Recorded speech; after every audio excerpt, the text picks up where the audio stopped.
Hello दोस्तों, कैसे हैं आप। एक दिन मैं कमरे में गई तो देखा कि दरवाज़ा बंद है और मेरे पति तकिए में मुंह छुपाए लेटे हैं।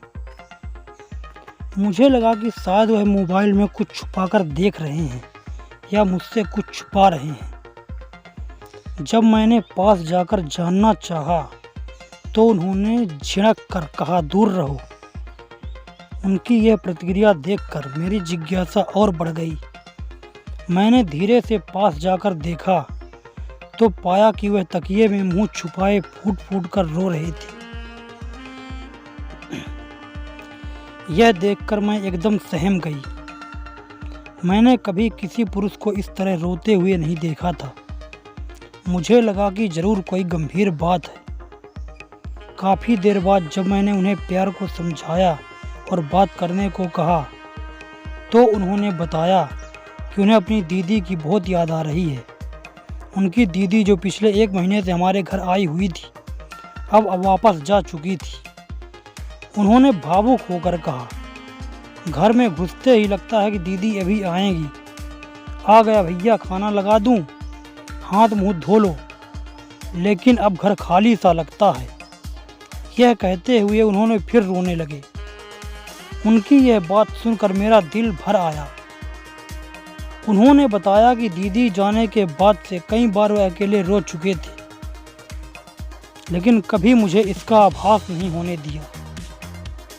उनके अनुसार पुरुष नहीं रोते, अगर रोए भी तो आंसू व्यक्तिगत होते हैं जो पत्नी के सामने नहीं आना चाहिए। मैंने उन्हें समझाया कि आंसू कमजोरी का नहीं बल्कि इंसान होने का प्रमाण है। जो अपने दर्द को बांट सके वही सच्चा इंसान है। उस दिन मैंने महसूस किया कि आंसू रिश्तों की गहराई और मजबूती देते हैं।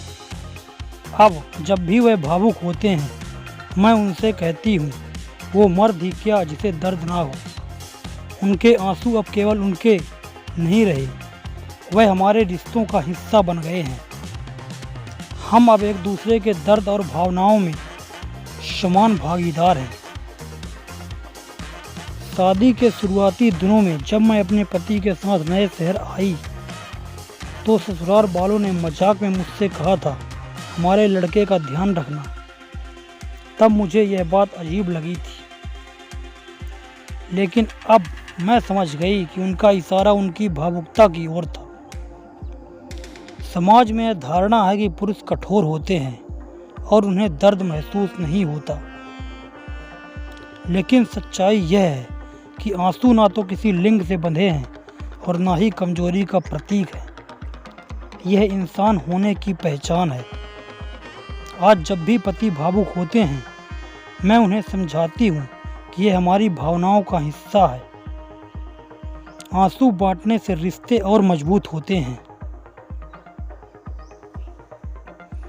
तो दोस्तों, वीडियो कैसा लगा कमेंट करके कृपया हमें ज़रूर बताएं। अगर वीडियो पसंद आया तो वीडियो को लाइक कर दें और चैनल में पहली बार हैं तो चैनल को सब्सक्राइब कर लें ताकि मेरी हर कहानी आप तक पहुंचती रहे।